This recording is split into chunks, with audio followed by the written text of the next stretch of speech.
아멘. 자, 오늘 이 여호수아 1장 9절로 6절로 9절의 말씀을 통해서 하나님의 일, 우리의 일이라고 하는 제목으로 말씀을 함께 나누려고 합니다. 2021년 한 해를 살아가면서 우리가 늘 말씀을 붙들고 나침반처럼 등대처럼 여길 그런 말씀을 주부에도 나와 있지만 여호수아 1장 9절의 말씀을 정했습니다. 내가 내게 명령한 것이 아니냐. 강하고 담대하라. 두려워하지 말며 놀라지 말라. 내가 어디로 가든지 내 하나님 여호와가 너와 함께 하느니라. 이런 말씀을 정했습니다. 왜냐하면 가나안 입성을 앞두고 있는 여호수아와 이스라엘 백성들에게 지도자인 모세는 죽고 어떤 일이 일어날지 모르는 전쟁을 앞두고 있는 그런 불확실한 상황 속에 두려움과 염려 가운데 있는 이스라엘 백성들에게 준 이 말씀이 마치 2021년 어느 해보다도 염려와 걱정과 두려움이 있는, 이것은 우리 개인만의 문제가 아니라 전 세계적인 코로나19라고 하는 전대미문의 세계적 전염병 속에 살아갈 우리 성도들이 가지고 있는 그런 두려움과 염려와 불안의 상황에 주신 하나님의 말씀과 똑같은 상황이 아닌가 생각이 되기 때문입니다. 그래서 여호수아에게 주신 이 말씀을 우리 예수의 모든 성도들과 함께 나누면서 강하고 담대하라. 두려워하지 말며 놀라지 말라. 확진자가 100명이 되든 1000명이 되든 2000명이 되든 백신이 있든 없든 치료제가 개발되든 안 되든 백신이 2월쯤에 나온다고 했는데 5월 이후나 된다 이런 뉴스를 듣든 백신이 5천만 명 확보했다 그런데 나중에 보니까 100명밖에 안 된다 이런 뉴스를 듣든 두려워하거나 놀라지 말라는 거예요.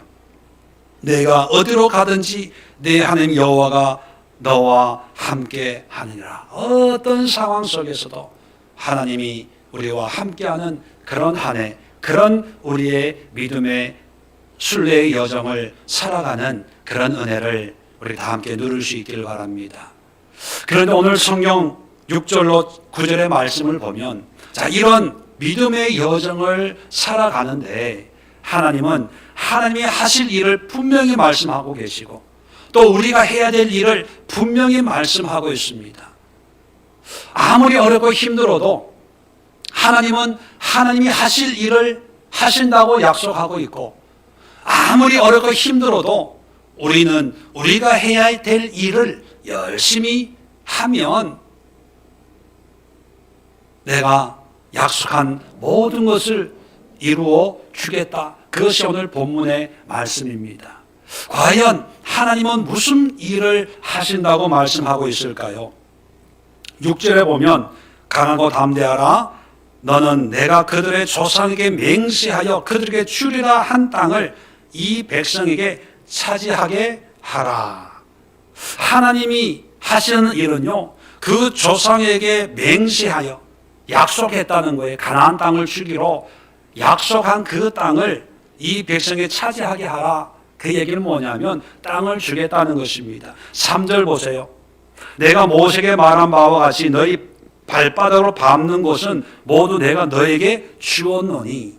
줄 것이라 미래형이 아니라 과거에 이미 주었대요. 우리 식으로 얘기하면 소유권 이전이 이미 이루어졌어요. 하나님이 주었어요.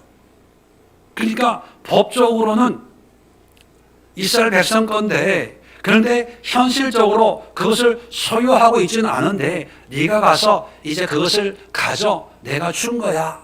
그렇게 말씀합니다. 여러분 2021년은 살아본 적이 없어요.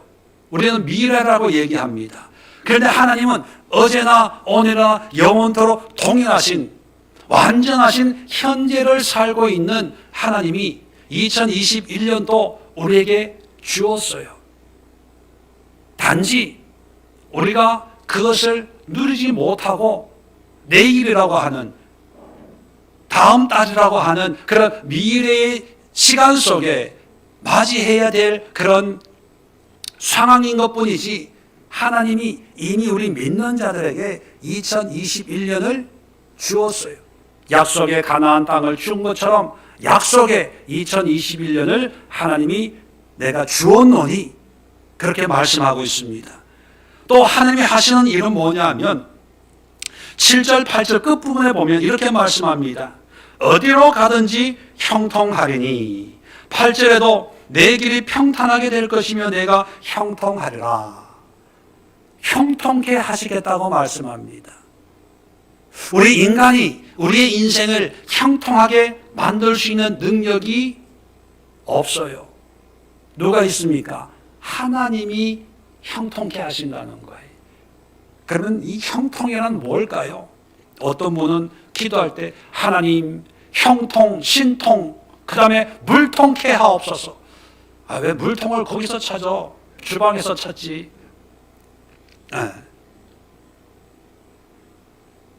신통, 형통, 물통, 통통통 하는 게 뭐예요? 다 잘되고 번성하고 부자되고 건강하고 내가 원하는 거 다 이루어지는 그런 형통을 생각을 합니다. 그런데 여러분, 미안하지만 성경에서 얘기하는 형통은 그게 아니에요. 형통은요, 하나님의 뜻을 이루는 거예요. 형통한 삶의 대명사가 요셉 아닙니까? 요셉이 보디발 집에 노예로 끌려간 것을 하나님이 형통케 하셨더라, 그렇게 기록하고 있어요. 억울한 누명을 쓰고 감옥에 간 것을 요셉을 형통케 하셨더라, 그렇게 말씀하고 있습니다. 환경이 잘 돼서 부자가 돼서 형통이 아니라 감옥에 가는데, 노예로 팔려가는데 그게 무슨 형통입니까? 그것은요, 하나님의 계획 가운데 이루어지는 것이기 때문에 형통인 거예요. 하나님의 계획에 형의 미움을 받아서 노예로 팔려가야 되는 거예요. 억울한 누명을 쓰고 감옥에 가야 되는 거예요. 그래야 애굽의 총리가 되고, 그래야 가족을 구원하고, 그래야 큰 민족을 이루어서 장차 가나안 땅에 들어와서 하나님의 백성, 하나님의 나라를 세울 수가 있기 때문입니다. 하나님이 우리를 형통케 하신다는 것은요, 부족하고 연약하고 정말 하나님을 제대로 알지도 못하는 어리석기 그지없는 우리를 하나님이 끌고 가시면서 하나님의 뜻에 합당한, 하나님의 뜻을 이루는 그런 일꾼으로, 하나님의 자녀로, 하나님의 백성으로 우리를 사용해 가신다는 거예요. 이게 얼마나 은혜로운 그런 말씀입니까? 나를 통해서 하나님의 뜻이 이루어진다는 것이 얼마나 기쁜 일입니까? 자녀가 부모의 마음을 기쁘게 하고 부모의 뜻을 이루어주면 얼마나 효자라고 그렇게 칭송을 합니까? 하물며 죄인 중에 죄인인, 지악으로 가득한 우리 인생이 하나님의 뜻을 이룰 수 있는 그런 삶을 산다는 게 얼마나 큰 축복입니까? 하나님이 그렇게 하신다는 거예요. 우리는 우리 스스로를 보면서 배운 것도 없고 가진 것도 없고 능력도 없고, 그렇다고 믿음 좋은 것도 아니고, 그렇다고 뭐 쏘가지가 이뻐가지고 뭐 나긋나긋하고 그런 것도 아니고, 주변 머리 있어가지고 사람들에게 뭐 어떻게 뭐 하는 것도 아니고, 우리가 우리를 보면요 참 쓸모없다고 생각을 해요. 그런데 그런 사람이라도 하나님이 형통케 하시는 거예요. 그래서 하나님에게는요 불필요한 사람이 없는 거예요. 쓸모없는 사람이 없는 거예요. 그런 은혜를 하나님이 주시겠다고 약속하고 있어요. 세 번째는 뭡니까? 9절 볼까요? 중간쯤부터 내가 어디로 가든지 내 하나님 여호와가 너와 함께 하느니라. 하나님이 함께 하시겠대요. 5절에도 내 평생에 너를 능히 대적할 자가 없으리니 내가 모세와 함께 있었던 것 같이 너와 함께 있을 것이니 내가 너를 떠나지 아니하며 버리지 아니하리니. 버리지 않고 늘 함께 한다는 거예요. 함께 할 만한 사람이면 믿음 좋으니까 하나님 함께 하시겠지 그러는데, 여전히 부족하고 어리석어도 하나님이 버리지도 않고 떠나지도 않고 함께 하신대요. 여러분, 하나님은 모세가 죽은 뒤에 두려움과 절망과 염려와 걱정 속에 있는 여호수아에게 내가 함께 해줄게, 내가 형통하게 해줄게, 내가 가나안 땅을 다 줄게, 그렇게 말씀하고 있어요. 자, 그렇다면 하나님이 그렇게 하겠다고 한 이런 일들에 대해서 여호수아는 기도할 필요가 있을까요? 하나님, 이 가나안 땅을 주세요. 하나님, 나를 형통하게 해주세요. 하나님, 나와 함께 해주세요. 나를 버리지 마세요. 떠나지 마세요. 이런 기도할 필요가 있어요, 없어요? 없어요. 왜요? 하나님이 하시겠다니까요. 부모는 자녀들을 사랑하고 보살펴요. 아침밥을 주려고 하는데 아이가 엄마 밥 줘. 그러면 기분 좋아요? 화가 나요? 준다니까. 우리가 똑같아요. 하나님이 2021년을 준대요. 2021년을 형통하게 하신대요. 2021년 동안, 아니 남은 생애 동안 버리지도 않고 떠나지도 않고 항상 함께 하신대요. 이건 하나님의 약속이고 언약이에요. 그런데 이제 신년 돼서 기도합니다. 어떤 기도합니까? 하나님, 나와 함께 해주세요. 하나님, 나와 함께 해주세요. 하나님, 2021년 형통하게 해주세요. 방통하게 해주세요. 신통하게 해주세요. 물통하게 해주세요. 하나님, 2021년 은혜의 한 해가 되게 해주세요. 발로 밟는 모든 땅을 나에게 줄 줄로 믿습니다. 기도하고요. 그것도 모자라가지고 기도원에 올라가요. 요즘에 기도원 집회가 되는지 안 되는지 모르겠지만 그것도 모자라가지고요. 금식 기도해요. 그것도 모자라가지고요. 작정 기도, 철야 기도를 해요. 자, 그런 기도를 들으시는 하나님은 어떤 마음일까요? 야, 금식하면 기도하지만 내가 한다고 했잖아. 준다고 했잖아. 형통하게 해준다고 했잖아. 내 말 못 믿어서 기도하는 거야? 내 말을 못 믿겠어? 나를 신뢰 못해? 아니, 함께 한다고 했잖아. 어디에? 여호수아 1장 9절에. 못 믿어? 못 믿어? 하나님은 못 믿는 것처럼 여기는데 기도하는 사람은 어떻게 기도합니까? 믿습니다. 믿습니다. 막 침을 튀기면서 막 믿습니다. 이게 하나님 보시기에 이게 이상한 거예요. 내가 할 일은 내가 할 거야. 신경 쓰지 마. 염려하지 마. 내가 누군지 알잖아. 하나님은 내가 하나님이 하실 일은 하나님이 한다고 말씀하시고 그 다음에 우리가 할 일을 하면 되는 거예요. 그래서 하나님이 같은 구절에 우리가 해야 될 일을 또 세 가지를 말씀하고 있어요. 자, 그러면 기도를 할 때 어떤 기도를 해야 됩니까? 하나님이 하실 일을 기도해야 돼요? 우리가 해야 될 일을 잘 할 수 있게 기도해야 됩니까? 예, 그거죠. 우리가 해야 될 일을 위해서 기도하면 돼요. 자, 첫 번째 어떤 일을 위해서 기도하고 애를 써야 되냐면 6절에 강하고 담대하라. 강하고 담대하래요. 이것도 한 번, 두 번이 아니라 세 번씩이나 7절에도 오직 강하고 극히 담대하여 9절에도 보세요. 강하고 담대하라. 두려워하지 말며 놀라지 말라. 왜 강하고 담대하라를 세 번씩 얘기하고 있을까요? 그 이유는 간단해요. 강하고 담대하지 못하기 때문입니다. 왜 못합니까? 해본 경험이 없으니까.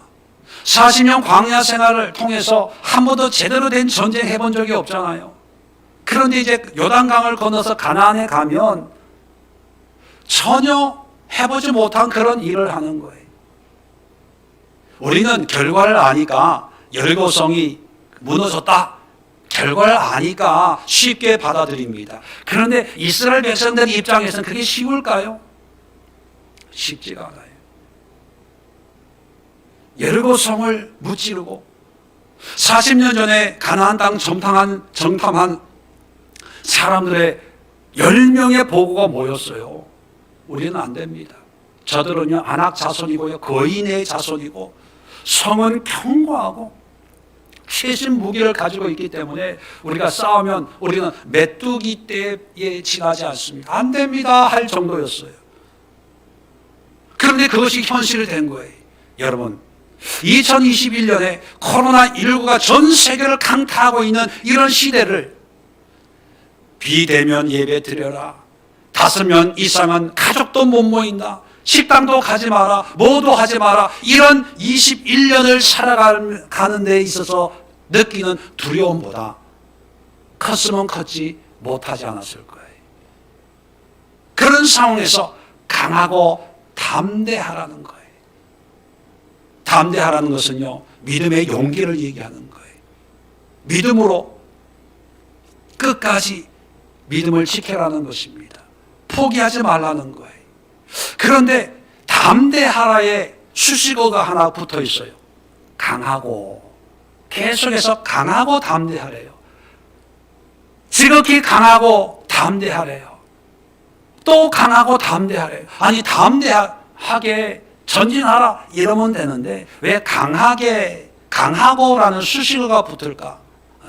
이 강하고라는 말의 우리 한국적인 의미는 1차적으로는 튼튼하다는 그런 의미를 가지고 있습니다. 그런데 히브리 말에 이 강하고 하자크라는 말인데 이 하자크라고 하는 말의 속 의미는 뭐냐면 변치 않는 거예요. 흔들리지 않는 것입니다. 출애굽 7장, 8장, 9장에 보면 모세가 10가지 재앙을 바로 앞에서 행하는 장면이 나오지요. 그 재앙 하나하나 하나님의 기적과 이적을 베풀 때 재미있는 표현이 있습니다. 하나님께서 바로를 어떻게 하셨다고요? 완악하게 하셨더라. 옛날 성경에는 강팍하게 하셨다 이런 표현을 씁니다. 완악하다, 강팍하다 그 원어가 뭐냐면 하자크예요. 강하게 했다는 거예요. 그러면 바로의 마음을 강하게 했다는 하자크 했다는 뜻은 뭡니까? 기적을 봐도 이적을 봐도 이스라엘 백성을 보낼 수 없어 그 마음을 끝까지 붙들고 있었다는 거예요. 흔들리지 않고 주변 상황에 어떤 것을 보고 들어도 한 번 마음먹은 것을 바꾸지 않고 변치 않고 끝까지 간직하고 있다. 이게 하자크예요. 자, 그런데 하나님께서 이스라엘 백성 여호수아에게 강하고 담대하래요. 믿음의 기상을 기백을 끝까지 지키고 있어야 돼. 이렇게 얘기합니다. 왜 그럴까요? 여러분, 우리도 그렇잖아요. 신년 기도회를 하고 또 말씀을 보면 하나님 할 수 있습니다. 믿습니다. 아멘. 내 삶을 주님 앞에 드립니다. 나의 모든 소유의 주권자는 하나님이십니다. 내 목숨도 내 삶도 이 물질도 시간도 다 주님 앞에 드리고 헌신합니다. 나의 하나님이 되어주세요. 이렇게 기도하고 은혜 받고 한 해를 시작하지요. 그런데 문제는 뭐예요? 뉴스 확진자가 1000명이 넘었대. 우리 아파트에 확진자가 생겼대. 이런 뉴스를 듣고 이런 이야기를 들으면 내 삶의 주인이 하나님이 아니라 보건당국이 되는 것 같아. 코로나19 백신이 치료제가 아니면 내 자신이 내 인생의 주인이 된 것 같아서 어떡하지 어쩌나 큰일 났네 이래요. 물질의 주인이 하나님입니다. 시간의 주인이 하나님입니다. 참 대단한 그런 오늘 선교사로 헌신할 것 같이 그렇게 기도하고 믿습니다를 외치다가 조금 몸이 아프면 나 몸 아파서 못해. 힘들어서 못해. 내 쓸 돈도 없는데 어떻게 선교하고 전도하고 해? 안 돼. 그게 우리잖아요. 이스라엘 백성들도 마찬가지. 가나안 그 요단강 건너기 전에는 하나님 믿습니다. 감사합니다. 하나님이 함께 하시니 무엇이든지 어디든지 달려갈 수가 있습니다. 이랬다가 강 건너서 여리고성 한 보는 순간, 여러분, 우리는 결과를 아니까 별거 아니에요. 근데 당시에 고대 사회의 여리고성의 규모는요, 상상을 초월하는 거예요. 고고학자들의 말에 의하면 그 당시에 성벽이 이중으로 되어 있었대요. 그리고 외성의 두께가 그 위에 전차가 다닐 정도로 그렇게 튼튼한 성이었답니다. 그래서 성경에 보면 여리고성을 돌 때 여리고 사람들은요, 그냥 성문 걸어 잠궜어요. 화살 하나 안 쏘고, 우리 같으면 쳐들어왔잖아요, 이스라엘 백성들이. 그러면 화살 쏘고 뭐 창으로 몰아낼 텐데, 여리고 사람들은 성문 걸어 잠궜어요. 왠지 아세요? 끄떡없다는 거예요. 우리 성은 열심히 돌아라. 돌다가 네가 돌지 우리가 돌겠냐? 돌아봐라. 벽돌 하나 무슨 뭐 상한 게 있겠냐? 자신만만한 증거가 성문만 걸어 잠근 거예요. 지푸레 꺾여지겠지. 야, 화살 하나도 아깝다. 이 정도였어요.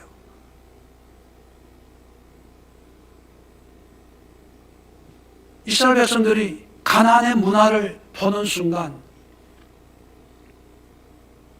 그들이 가지고 있는 믿음이 여지없이 무너지는 거예요. 그걸 아시고 하나님이 너의 믿음이 바뀌면 안 돼. 너의 그 결단이 흔들리면 안 돼. 너의 생각과 마음을 끝까지 붙잡아. 그 의미가 강하고 담대함이에요. 자, 그렇다면 우리가 신년을 시작하면서 우리가 기도해야 될 기도의 제목이 뭡니까? 하나님 땅 주세요. 하나님 새해를 주세요. 그 기도는 할 필요 없고요. 하나님, 주님이 주신 2021년을 시작하는데 하나님 주신 말씀을 끝까지 붙들고 나아가게 하옵소서. 나의 마음을 지키게 하옵소서. 하나님의 은혜를 지키게 하옵소서. 주님이 성령으로 주신 이 감동을 끝까지 코로나 앞에서도 지키게 하시고, 비록 내가 확진이 된다 하더라도 하나님의 신실하심을 끝까지 붙들 수 있는 그런 믿음과 은혜를 나에게 주옵소서. 세상의 어떤 정보와 뉴스에도 흔들리지 않고 묵묵하게 믿음의 순례의 여정을 끝까지 완주할 수 있는 그런 능력을 나에게 주옵소서. 우리가 해야 될 일을 위해서 기도하고 우리가 해야 될 일만 열심히 하면 하나님은 하나님이 하실 일을 다 알아서 하신다는 거예요. 자, 두 번째 우리의 할 일이 뭡니까? 자, 7절 봅시다. 오직 강하고 극히 담대하여 나의 종 모세가 내게 명령한 그 율법을 다 지켜 행하고 우로나 좌로나 치우치지 말라. 뭐예요? 율법을 다 지켜 행하라는 것입니다. 그러면 하나님이 어디로 가든지 형통하게 하나님이 일을 하시겠다는 거예요. 그러면 우리가 해야 될 것은 뭐예요? 하나님의 말씀에 순종하는 거예요. 말씀 따라서 사는 거예요. 그래서 기도할 때도 하나님 오늘 주신 말씀에 순종하게 하옵소서.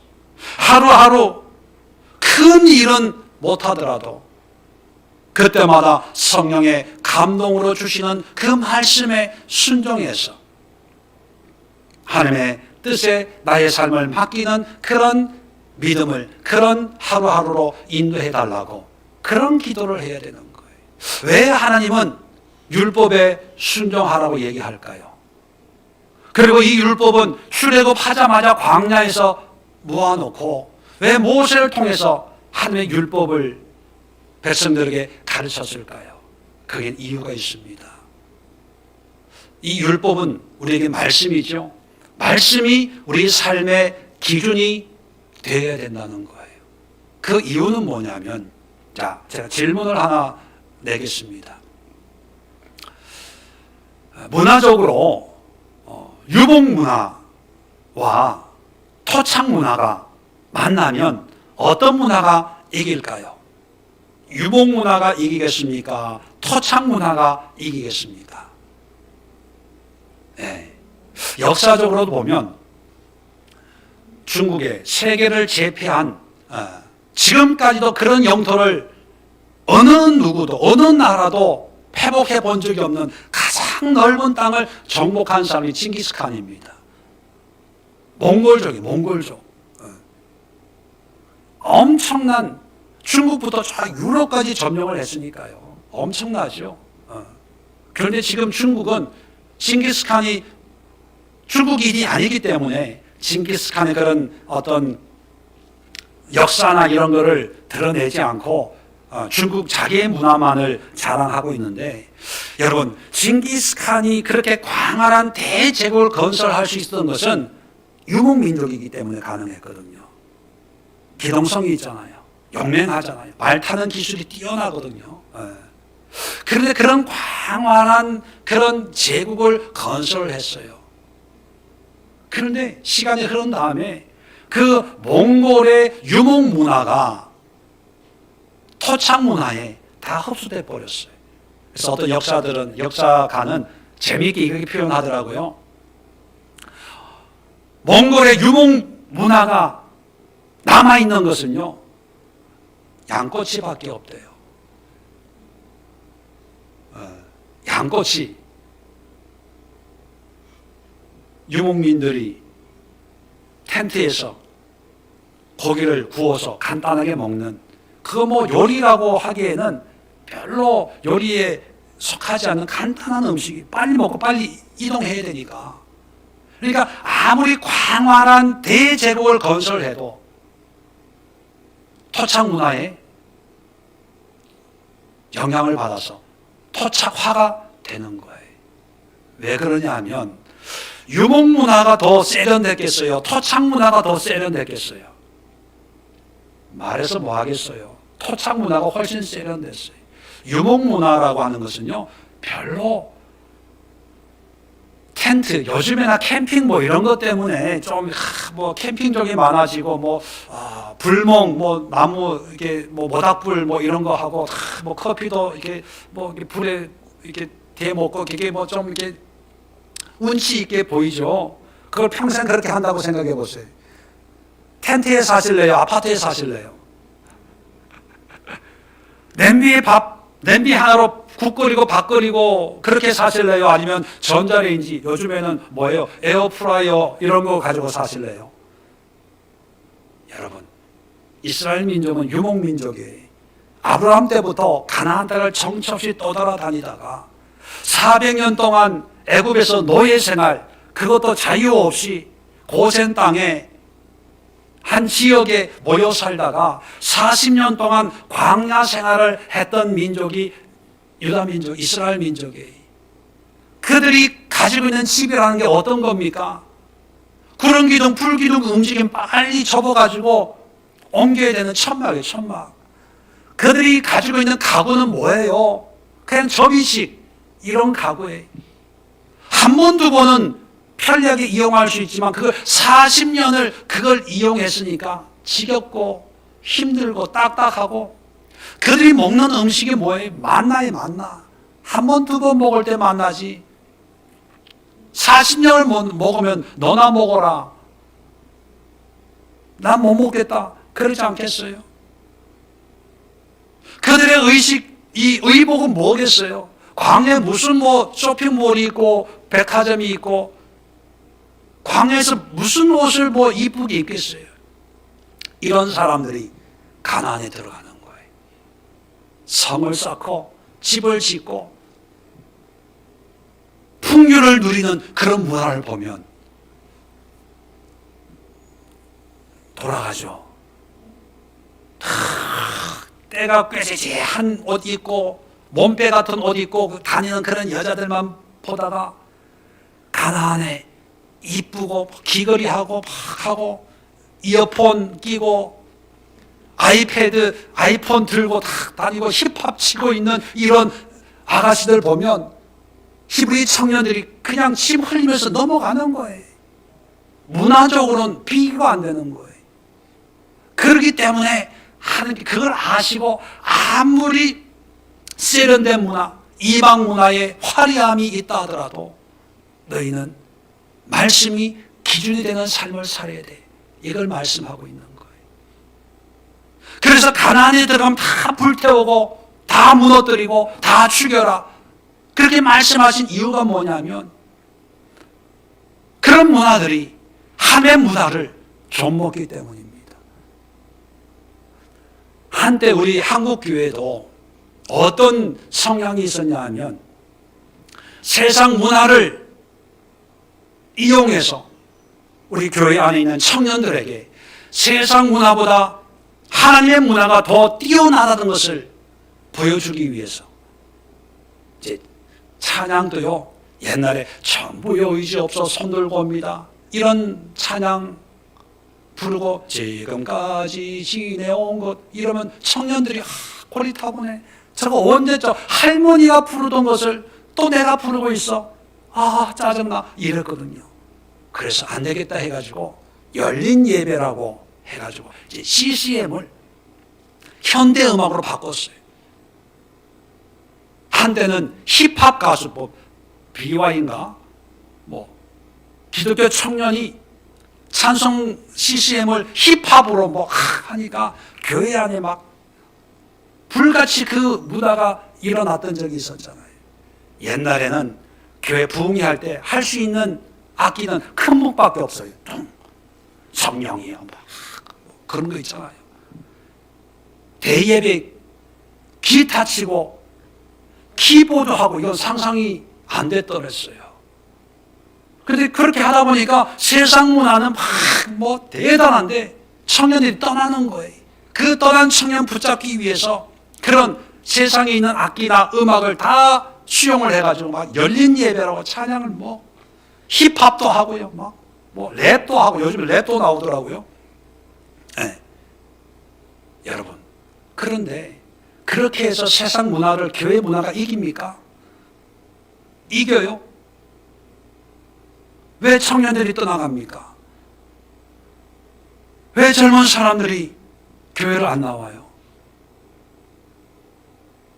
교회는 하나님이 처음부터 신앙은요, 세상 문화와 경쟁하는 문화로 만든 게 아니에요. 세상 문화와 교회 문화는 경쟁 관계가 아니라 차이 나는 거예요. 그 얘기는 뭐냐면 세상 문화는 세상적으로 화려하고 멋있고 세련됐고 밝고 좋고 신나고 즐겁고 그렇게 흘러갈 거예요. 사람들의 마음을 사로잡기 위해서. 그런데 교회 문화, 우리 믿음의 문화는 말씀의 문화예요. 말씀의 문화. 세상 따라가는 것이 아니라, 세상을 흉내내는 것이 아니라, 세상과 경쟁하면서 세상과 싸우기 위해 세상의 것을 이용해가지고 비슷하게 해서 세상과 겨루는 것이 아니라, 세상은 세상대로 가더라도 우리 믿음의 문화는요, 철저하게 말씀에 순종하고 말씀으로 살고 말씀의 뜻대로 우리가 헌신하고 말씀을 따라가는, 말씀이 기준이 되는 문화가, 그게 믿음의 문화예요. 저는 가슴을 치고 안타까워하는 게 뭐냐면, 우리 청년들에게 한때 세상의 문화와 경쟁해서 너는 이길 수 있어, 세상의 음악으로도 하나님을 찬양할 수 있어, 세상의 어떤 모습으로도 하나님을 찬양할 수 있어, 마치 세상의 문화와 경쟁시키는 이런 걸 하다가 안 되거든요. 교회가 따라갈 수가 없어요. 어떻게 해서 교회가 세상을 따라 이길 수 있습니까? 한때는요, 교회가 건물로, 물질로, 경제적인 것으로 세상과 경쟁하려고 했어요. 봐라, 하나님을 믿는 사람이 복을 받잖아. 하나님을 믿는 교회가 이렇게 부흥되잖아. 하나님 앞에 순종하니까 하나님 이렇게 복 주시잖아. 봐라. 여러분, 보세요. 지금 보세요. 세상과 경쟁해서 교회가 이길 수 있습니까? 교회를 3천억을 들여가지고 지은 교회가 세상을 이길 수 있어요?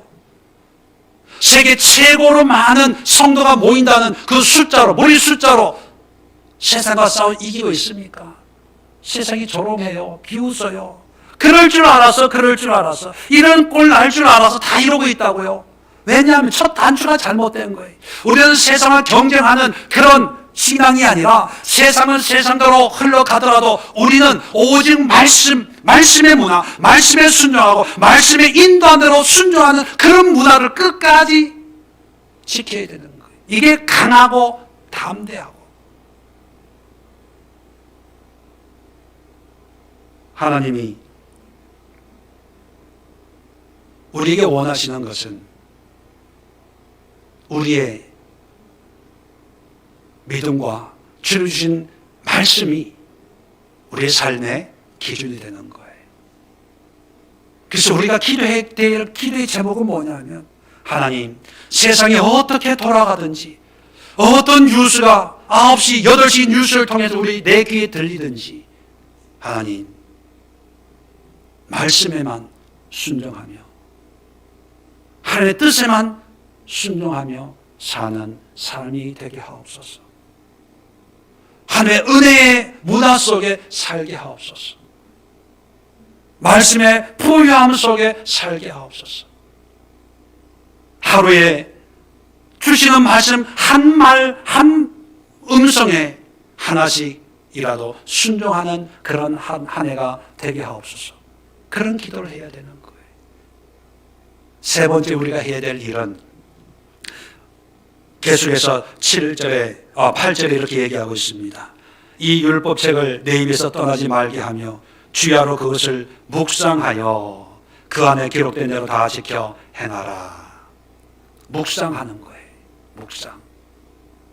이 묵상이라는 말은 히브리 말로 하가라는 말인데요. 이 묵상에는 세 가지 의미가 함축되어 있습니다. 첫 번째 의미는 문자적인 의미인데 하가라고 하는 것은요, 중얼중얼 읊조리는 거예요. 그래서 하나님의 말씀을 깊이 있게 그 의미를 되새기고 음미하는 거예요. 우리가 보통 묵상하면 어떤 말씀을 마음에 꼭 새기고 하루나 이틀이나 그 말씀이 주는 의미를 되새기고 또 그 의미의 은혜를 기억하는 그런 일들을 하잖아요. 뭐 아침에 큐티를 한다든지 또 개인적인 어떤 말씀의 시간을 갖는다든지. 그런데 이 하가라고 하는 것은 1차적인 의미지 그게 전부가 아니에요. 그게 1차적인 의미예요. 자, 그 다음에 또 이 하가의 의미가, 자, 시편 1편을 한번 열어보세요. 아주 구체적으로 이 하가의 의미를 우리에게 자세하게 설명해 주고 있는데, 자, 1장 2절에 우리 잘 아는 말씀이죠. 오직 여호와의 율법을 즐거워하여 그의 율법을 주야로 묵상하는도다. 묵상한다. 이게 하가거든요.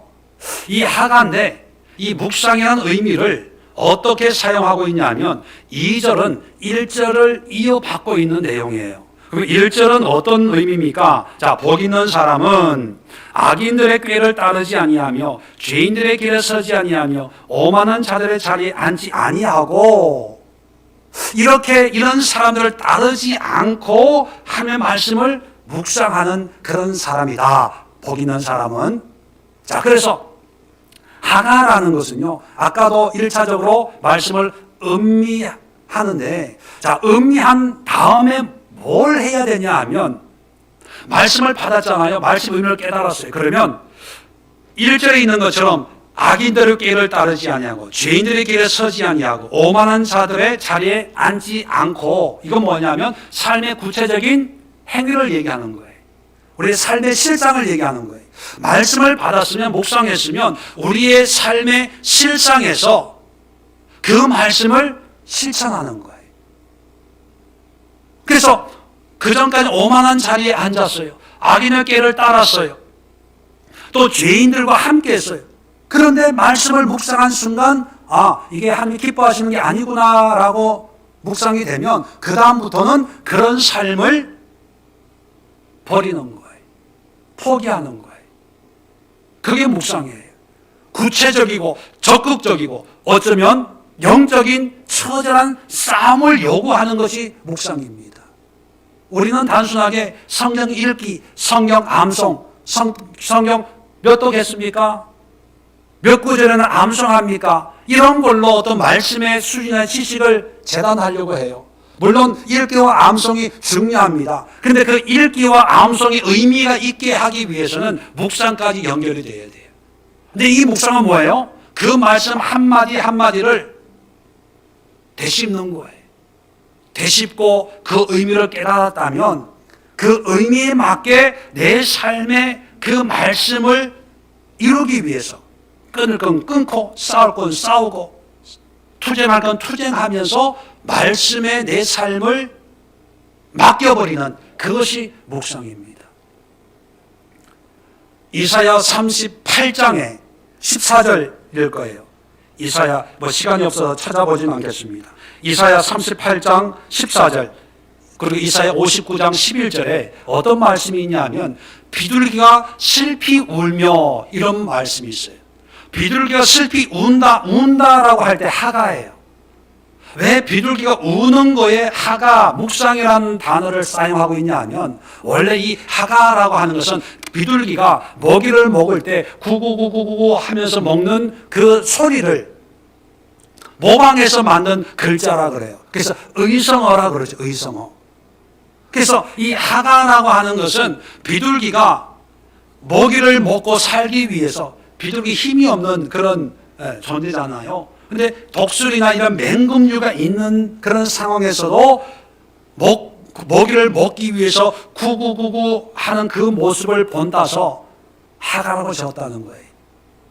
그래서 그 의미를 뭐냐면 주변에 모든 악인들이 있고 조롱하고 비난하고 손가락 자는 그런 상황 속에서도 하나님이 나에게 주는 이 말씀에 합당한 삶을 살기 위해서 그들의 조롱도 비난도 눈총도 아랑곳하지 않고 때로 내 자신까지도 싸우면서 말씀에 순종하는 그것이 묵상이라는 거예요. 그래서 시편 기자가 1절에 이런 악인들, 죄인들, 오만한 사람들이 둘러싸여 있는 이런 상황에서 굴하지 않고 주눅들지 않고 꼿꼿이 하나님의 말씀을 즐거워하고 그 말씀으로 묵상한대요. 다시 말하면 그 말씀으로 나는 살아갑니다. 그럴 때 이런 사람이 복 있는 사람이다. 이걸 말해주는 거예요. 자, 세 번째 이 묵상의 의미는 2장 1절 보세요. 시편 2장 1절 어찌하여 이방 나라들이 분노하며 민족들이 헛된 일을 꾸미는가. 자, 이 헛된 일을 꾸민다는 이 말이 원어에는 하가예요. 묵상이라는 단어가 꾸민다는 말이에요. 꾸민다는 뜻은 어떤 의미입니까? 계획한다는 거예요. 준비한다는 거예요. 곰곰이 생각해가지고 이건 이렇게 이건 저렇게 그렇게 한다는 게 꾸미는 거예요.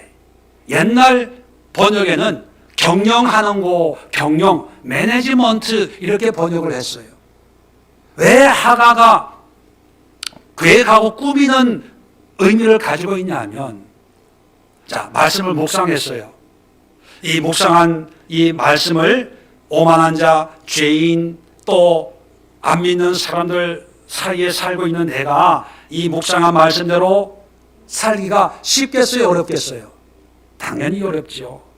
어렵기 때문에 묵상했으면 그 다음에 있어야 될 게 뭐냐면 꾀해야 돼요. 꾸며야 돼요. 계획을 해야 된다는 거예요. 이 말씀은 이렇게 적용하고 이렇게 행동해야지. 내 마음에 계획을 하고 궁리를 하고 연구를 하고 마음을 다지고 이 말씀을 이루기 위해서 내가 준비해야 될 게 뭐가 있을까? 이런 것을 다 매니지먼트, 우리의 시간과 삶을 다 관리를 하면서 주신 말씀에 내 삶을 맡기는 것이 그게 하가 묵상이에요. 이 세 가지 개념을 하나로 연결하면 하나님이 주신 말씀을 깊이 음미해서 이 말씀대로 내가 살기 위해서 준비하고 끊을 건 끊고 할 건 하고 포기할 건 포기하고 해서 내 삶 속에서 이 말씀이 말씀대로 이루어질 수 있도록 내가 헌신하고 싸우고 투쟁하고 노력하고 수고를 다하는 게 이게 묵상이에요. 그래서 오늘 성경을 보면 묵상과 연결되는 것이 뭐예요? 8절에 그것을 묵상하여 그 안에 기록된 대로 다 지켜 행하라. 지켜 행하는 거하고 묵상하고 연결이 되는 거예요. 우리에게 큐티도 참 좋은 그런 묵상의 한 방법이지요. 근데 자칫 잘못하면 그냥 감동만 받아요. 우리가 쉽게 표현한 것처럼 그냥 은혜만 받아요. 오늘 주신 말씀이 너무 좋아. 우리 성구영신 예배 드릴 때 우리 비대면으로 예배 드신 분들은 모르지만 대면 예배 드리신 분들은 이제 말씀을 카드를 하나씩 또 나눠 드렸습니다. 말씀 카드요. 제가 지금까지 목회하면서 말씀 카드가 안 좋았던 적은 없어요. 그죠? 그런데 서로 좋은 걸 뽑으려고 뭐가 좋은지 모르겠어요. 어떤 분들은 나중에 와가지고 목사님 바꿔주세요 이런 분도 있어요. 네.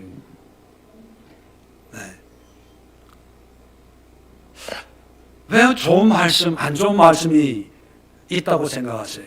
네. 마음의 위안을 얻으려고. 그죠? 근데 그 마음의 위안은 사실 별 의미가 없어요. 아무리 위안을 받아도 그 말씀을 묵상하고 그대로 행하지 않으면 의미가 없거든요. 왜냐하면 우리가 해야 될 일은 뭐라고요? 묵상하는 거거든요. 우리가 해야 될 일만 열심히 하면 되는데 그건 안 하고요. 말씀만 위안이 되면 그냥 하나님이 다 해주실 것 같은 거예요. 2001년 하나님이 그냥 축복하신다. 내가 너와 함께함이라. 불 가운데 들어갈 때는 물 가운데 들어갈 때 불이 너를 태우지도 못하고 물이 침몰지도 못할 것이 너는 내 것이라. 하나님 감사합니다. 다 됐네, 다 됐어. 걱정 끝, 행복 시작. 그리고 이제 어디서 귀인이 오나? 어디서? 찾다 못 찾아. 어디서 찾는지 아세요? 토종 비결에서 찾아. 4월에 동남방에서 귀인이 오나니 하나님이 보내신 사람. 이건 내가 복음이에요. 내가 복음. 이건 기독교도 아니고 무당도 아니고 불교도 아니고 토속 종교도 아니고 짬뽕이에요. 짬뽕. 여러분, 우리가 해야 될 것은 하나님의 말씀을 묵상하는 거예요. 지나가다 극동방송에서 어떤 목사님이 한마디 말씀했는데 그 말씀 가지고 묵상해서 그렇게 살면 그게 복된 자고요. 그렇게 사는 사람에게 기도 한 번도 안 해도 하나님은 합의하실 일을 하신다니까요. 이해되시면 아멘. 영상으로 예배 들으시는 분도 제 설교 이해되시면 아멘. 두 분 안 하시네, 두 분. 집사님 하셔야지. 딴 데 보고 있네. 여러분, 2021년 세상은 큰일 난 것처럼 떠들 겁니다. 그런데 따지고 보면 우리 조 목사님 기도한 것처럼 언제 편안한 적이 있었나요? 언제 발 뻗고 잔 적이 있었나요? 사업하시는 분 언제 경기가 좋은 적이 있었나요? 학생들 언제 공부하는 게 편안했던 취업하고 대학교 입학하고 이런 적 편안한 적이 있었나요? 똑같아. 문제 모양과 모습만 다른 거지요. 자, 이런 상황에서 염려하고 두려워하는 여호수아에게 주신 말씀이 똑같이 하늘을 시작하는 우리에게 주는 하나님의 말씀입니다. 뭐냐면 내가 할 일은 내가 할 테니까 너희들이 할 일만 열심히 해. 나는 알아서 할 테니까 내 걱정하지 말고 내가 땅 취급을 했는 땅 달라고 얘기하지 마. 내가 형통하게 할 거니까 형통을 위해 기도하지 마. 내가 너와 함께 할 테니까 함께 해달라고 얘기하지 마. 너희들이 내 손을 놓은 거지 나는 너희들 손 한 번도 놓은 적 없거든. 너희들이 나를 떠났지 내가 너희를 떠난 적 한 번도 없었거든. 너희들 기분에 죄 짓고 잘못 산다고 생각할 때 하나님이 나를 버리셨나 이랬지 나는 한 번도 너희 꼬라지가 너희 형편이 이건 말도 아니어도 난 떠난 적이 없어. 너희들이 떠난 거지. 그러니까 하나님 나와 함께 해주세요. 이런 기도하지 마. 짜증나. 내일은 내가 할 테니까 너희들 일만 열심히 해. 네가 해야 될 일만 열심히 하면 돼. 세 가지만 좀 해라. 강하고 담대해라. 은혜 받을 때는 온 세상이 내 것처럼 큰 소리 치고 조금 문제가 생기면 죽겠다 하는 그렇게 하지 말고 한번 믿었으면, 신뢰했으면, 고백했으면 강하고 하자크 변하지 마라. 어떤 일을 보고 어떤 뉴스를 듣고 어떤 정보를 가지고 있더라도 좀 그 마음을 좀 단디 붙잡아라. 당장 죽어서 천국 갈 것처럼 아멘 하다가 불신자하고 커피 한 잔 마시고 집에 와가지고 내가 구원받았나? 하나님은 계시나? 천국은 있을까? 지옥은 그런 건 없겠지? 뭐 이러지 말고 끝까지 바로가 기적과 이적을 보고도 그 마음이 변치 않았던 것처럼 너의 마음도 2001년에 수많은 사건, 사고, 뉴스, 정보가 다 TV를 통해 인터넷을 통해서 물밀듯 밀려오더라도 흔들리지 마. 두 번째는 말씀에 순종해. 말씀이 기준이야. 세상 문화와 경쟁하지 마. 세상 유행과 경쟁하지 마. 세상의 모양과 모습과 경쟁하지 말고 우리는 그저 말씀에 순종하고 말씀만 바라보고 걸어가는 말씀의 문화, 말씀의 문명을 사는 하나님의 사람들이라는 것을 결코 잊지 마. 우리가 경쟁해야 될 것은 마귀 사탄이지 세상에 보여지는 것들이 아니야. 마지막으로 묵상해라. 묵상. 듣고 끝나는 것이 아니라, 눈으로 보고 끝나는 것이 아니라 그 말씀을 음미하고 이 말씀대로 살기 위해서 계획하고 준비하고 노력해서 이 말씀을 우리의 삶 속에 실천할 수 있도록 영적인 투쟁을 하고 영적인 싸움을 싸우고 조롱과 비난과 손가락질도 달게 받으면서 이 말씀이 되도록 실천하는 묵상의 삶을 산다면 나는 내가 할 일을 너희를 위해서 해줄게. 이것이 2021년을 시작하는 우리 예수의 모든 성도들에게 주시는 말씀이고 2021년 교회 표로서 강하고 담대하라. 두려워하지 말고 놀라지 말라. 너희 하나님이 함께 하시리라. 이 말씀을 우리 1년 동안 굳게 붙잡고 오늘 말씀을 마음에 새기고 전진하는 우리 교우들 다 될 수 있기를 주의 이름으로 축원을 드립니다. 기도합니다. 좋으신 하나님, 은혜와 사랑을 감사합니다. 여호수아와 이스라엘 백성들처럼 한 번도 경험해보지 못한 미지의 땅을 앞에 두고 염려와 두려움으로 휩싸여 있을 때 하나님이 주신 이 말씀으로 힘을 얻고 끝내는 가나안을 정복하고 하나님의 나라를 세웠던 것처럼 펼쳐진 2021년을 앞두고 많은 염려가 있습니다. 때로는 두려움이 있고 무서움까지 느끼는 그런 상황에 이르렀습니다. 그러나 오늘 말씀을 통해서 어떤 상황이든지 하나님은 하나님이 하실 일을 하시기에 우리는 묵묵히 우리가 해야 될 일을 위해서 기도하고 수고하고 순종하며 나아갈 때 하나님의 역사하심으로 2021년이 우리의 것이 되고 형통한 삶을 살아 하나님께 영광을 올려드릴 수 있고 어떤 환경 속에서도 하나님이 동행하심으로 하나님과 친밀한 영적인 교제를 이루는 가장 뜻깊고 의미 있는 한 해로 바꾸어 버릴 수가 있다는 것을 깨닫게 됩니다. 우리 예수교회를 섬기는 모든 성도들에게 이제 우리가 무엇을 해야 될지, 우리가 무엇을 위해 기도해야 될지, 무엇을 위해 수고해야 될지를 분명히 깨닫게 하셨사오니 우리가 이 일에 열심을 내게 하시고 이 일에 집중하게 하시고 이런 일을 통해서 하나님의 역사를 날마다 경험할 수 있는 복된 하루하루 되어지는 축복의 주인공으로 세워주시옵소서. 이제는 우리 주 예수 그리스도의 은혜와 하나님 아버지의 크고 놀라운 사랑하심과 성령의 교통하심이 주님이 우리에게 부탁하신 일을 위해서 새롭게 결단하고 순종하며 헌신하기로 고백하는 우리 믿음의 권속들과 저들의 가정과 직장과 일터와 신음 속에 있는 온 세상 이 시대, 특별히 우리 대한민국과 우리 조국, 우리 북녘 땅 위에, 그리고 선교지와 모든 선교사님들 사역 위에 지금부터 영원까지 함께하옵시기를 간절히 축원드리옵나이다. 아멘.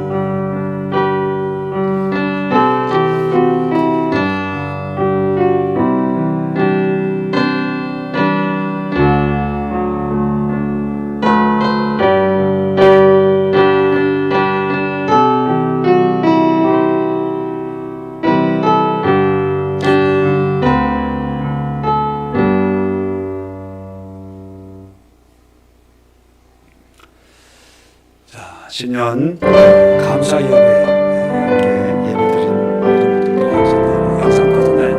안 터졌어요? 영상으로도 예배 드시는 분들 감사드리고 주님의 이름으로 축복을 합니다. 어려운 상황 속에 있지만 다시 힘을 합쳐서 신앙생활 열심히 하고 또 성도 간의 교제와 또 교회를